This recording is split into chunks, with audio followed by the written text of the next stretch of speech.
Du journal sur Télé 50, bienvenue à tous. La relance de l'économie en République démocratique du Congo, le gouvernement s'y penche de plus en plus. Chaque jour qui passe, les autorités réfléchissent sur les actions concrètes. Était né après le lancement la semaine dernière du parc agro-industriel de Bukanga-Lonzo. Le gouvernement central, par le biais du ministère de l'économie, a ouvert ce mardi une conférence économique. Elle met plus d'accent sur la relance de la production agricole ici en République démocratique du Congo. C'est ce que je peux appeler la dernière cartouche alors pour les Congolais. Ça a achevé complètement les Congolais. Cette dernière cartouche dont il parle est la relance du secteur agricole en République démocratique du Congo.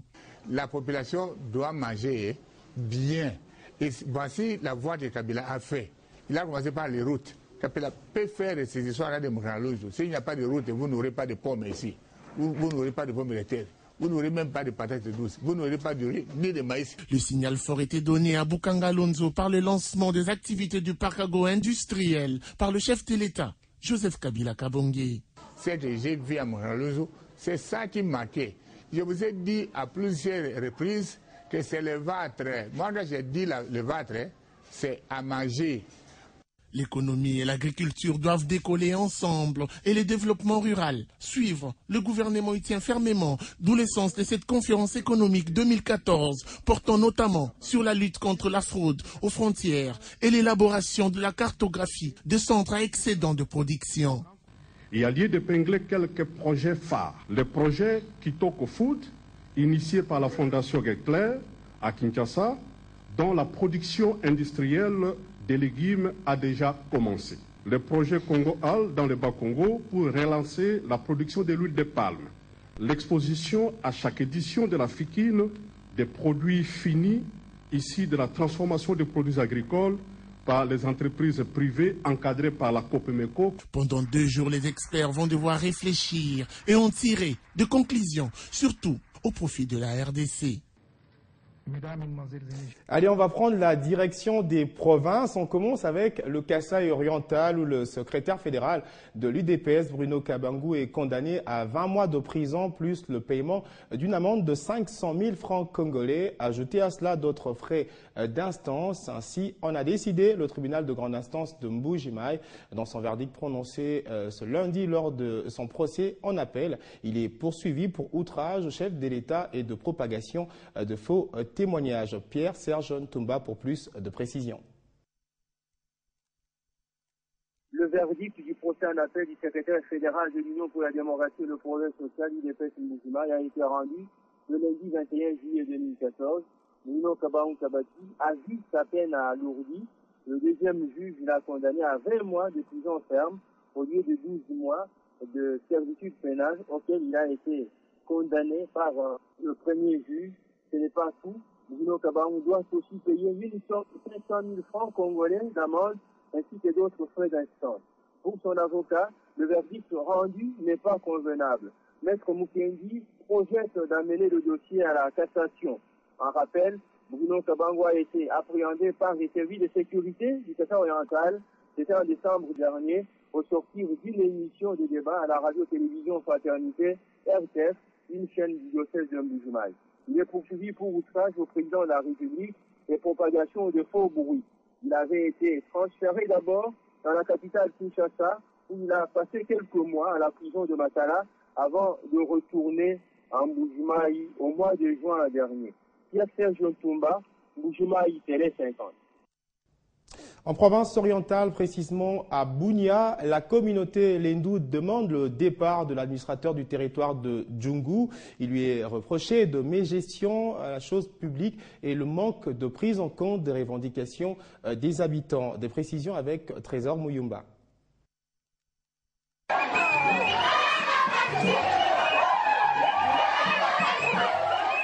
C'est sous ces champs, à langue Kilendu, que la communauté Balé a organisé une marche pacifique, une marche qui a commencé à partir de la localité de Fichama via Rond-Poissonnance pour chuter au bureau district de l'Ituri où ils étaient plus de 500 personnes, des enfants, des mamans et autres pour déposer un mémorandum adressé au gouverneur de la province orientale, Jean-Sadiba Manissa. Qu'est-ce que cette communauté revendique? Le départ immédiat de M. Mungito Babandana, administrateur des territoires de Ndjougou, c'est sous l'impulsion de l'AT Mungito que les salaires, les primes des agents sont détournés. Les recettes des marchés sont utilisées pour la corruption. Les bourses locales d'études sont dilapidées. L'ACEL a déjà saisi le tribunal de grande instance de Lituri pour cette fin, par une citation directe. Un ultimatum de 72 heures lui est accordé pour quitter le chef-lieu du territoire de Ndjougou, à défaut de quoi il sera organisé un sit-in pour les contraindre à quitter. Cette communauté transportait un tableau avec au-dessus une paragraphe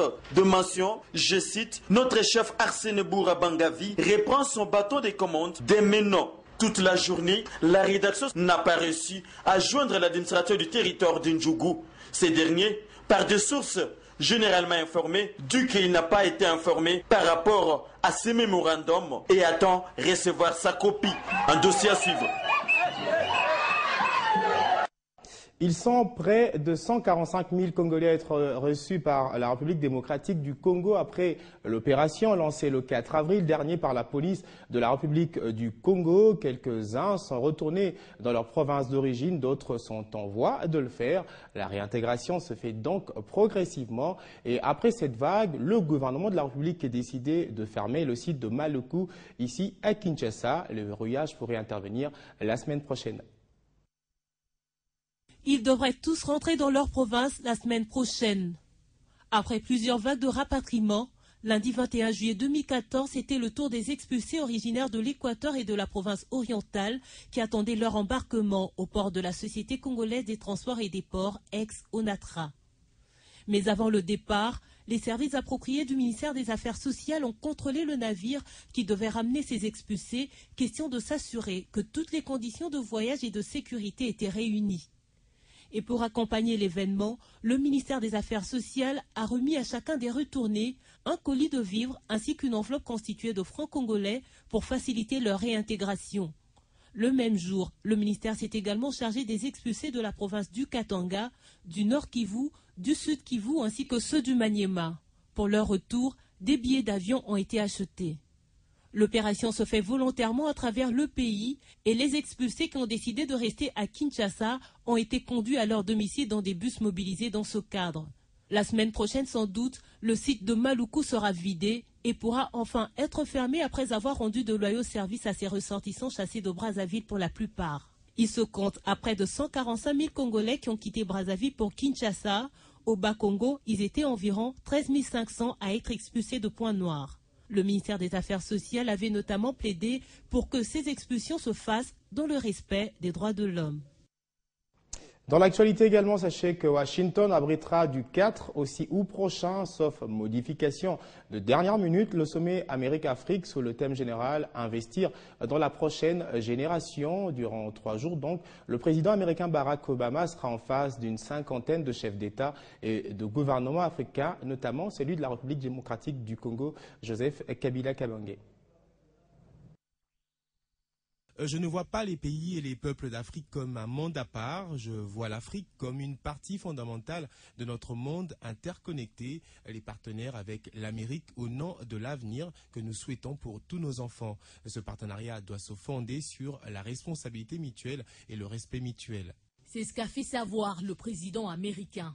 Les dirigeants de 47 pays africains participeront en août prochain à ce sommet à la Maison-Blanche, en l'absence de certains déclarés indésirables à cette rencontre de Washington, notamment Robert Mugabe du Zimbabwe, Omar El-Béchir du Soudan et Isaiah Afewerki de l'Érythrée. Sous le thème « Investir dans la prochaine génération », il sera question pour Barack Obama et ses hôtes de discuter clairement sur les voies et moyens de stimuler la croissance et de créer un environnement sain pour la prochaine génération d'Africains. Ce sommet vise également le renforcement des relations bilatérales entre les deux continents, notamment dans le domaine politique, diplomatique, économique, sécuritaire et culturel. Cette rencontre est en outre une occasion pour la RDC de démontrer les différentes opportunités d'investissement qu'elle offre à ses potentiels partenaires bi- et multilatéraux, contrairement aux fausses informations selon lesquelles elle est un théâtre de l'insécurité permanente en termes d'investissement. À en croire la vice-secrétaire d'État en charge de l'Afrique, Linda Thomas-Greenfield, qui a annoncé la tenue de ce sommet, le président américain Barack Obama est plus que déterminé à booster les investissements américains en Afrique et de souligner clairement l'engagement de l'Amérique à la sécurité des États africains, à la promotion de la démocratie et des droits de l'homme. Et si le retour de la paix en Centrafrique passait par la partition du pays, c'est en tout cas la position exprimée de l'ex-Séléka au Forum pour la réconciliation nationale et le dialogue politique ouvert hier à Brazzaville, une revendication qui ressemble à une manœuvre pour faire monter les enchères selon les analystes. Le récit de Gétou Bapilé. Pour l'ex-Séléka, le retour de la paix en Centrafrique doit passer par la partition du pays. D'après le numéro 3 de l'ancienne coalition rebelle et chef de la délégation Mohamed Moussa Dafan, c'est même un préalable avant toute discussion. Et pourtant, cette requête n'a jamais été réellement exprimée officiellement jusque-là et elle semble avoir pour objectif de faire monter les enchères. Les exigences des ex-Séléka risquent en tout cas de compliquer davantage l'issue de ces pourparlers. La présidente Catherine Samba-Panza, de son côté, a estimé lors d'un vibrant plaidoyer que le forum était une étape importante pour qu'ensemble on décide de la cessation des hostilités et des violences. Pendant ces temps en Centrafrique, la situation reste toujours très violente. Lundi, un ex-combattant de la rébellion Séléka a été tué à Bangui par des miliciens anti-Balaka, selon la MISCA. En représailles, des ex-Séléka ont pris en otage. Et en sport, démarrage de la phase retour de la Ligue des champions de la CAF. Vous le savez, la 4e journée se joue ce week-end à travers le continent africain. Et bien avant de recevoir les Soudanais d'Al Hilal ce dimanche, l'AS Vita Club de Kinshasa a bouclé ses matchs de préparation par une victoire face au Football Club Konzo du Congo-Brazzaville, battu sur le score de 2-1, un résultat satisfaisant qui a permis à Florent Ibenge, l'entraîneur des Dauphins Noirs, de corriger les insuffisances physiques, comme nous dit ici Doudou Mbala. Deux équipes différentes pour deux adversaires de taille. L'occasion était donc bonne pour la SV Club de Kinshasa. Question de finaliser sa préparation avant la réception des Soudanais d'Al Hilal en Durban le 27 juillet prochain au stade à Raphaël. Belle rencontre encore une fois. On a été poussif en première mi-temps. En deuxième mi-temps, on a été un petit peu mieux, mais c'est dû un petit peu à l'adversaire qui est venu regrouper. Mais des belles leçons à tirer avant notre match de dimanche. Une belle leçon à tirer, surtout sur le plan physique. Mais face au Football Club Konzo, le club n'a fait que porter le danger dans les camps brazzavillois. Cette reprise d'Elema Mambidi, captée en 2 temps par les portiers brazzavillois, en est une illustration palpable. Moubele Ndombe, bien lancé ici en plein axe, voit à son tour sa tentative détournée en corner. La suite apportera rien. Plus rien donc ne sera marqué jusqu'à la pause. La deuxième mi-temps marquera un souffle nouveau pour le Dauphin Noir de la capitale.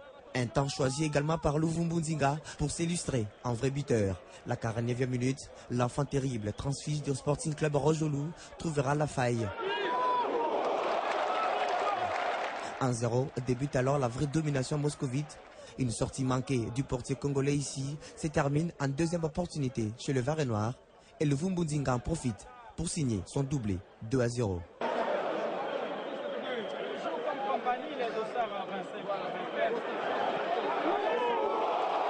Un ballon enroulé, Luvumbu se met en pleine confiance avant la rencontre face à Al Hilal. Le staff technique, lui, a tiré de véritables leçons. Moi, je connais bien mes joueurs. C'était une idée sur leur capacité physique à une semaine de ce match qui est très important pour nous. Donc, je voulais que tout le monde puisse avoir 90 minutes dans les jambes. Comme ça, si jamais je fais des choix, je saurai que tout le monde est au moins physiquement au point. Donc, j'ai vu des belles leçons aussi. Je vois des joueurs qui sont au point, d'autres qui ont marqué beaucoup de points. 2-0 score final. Une victoire, c'est toujours bien pour le moral.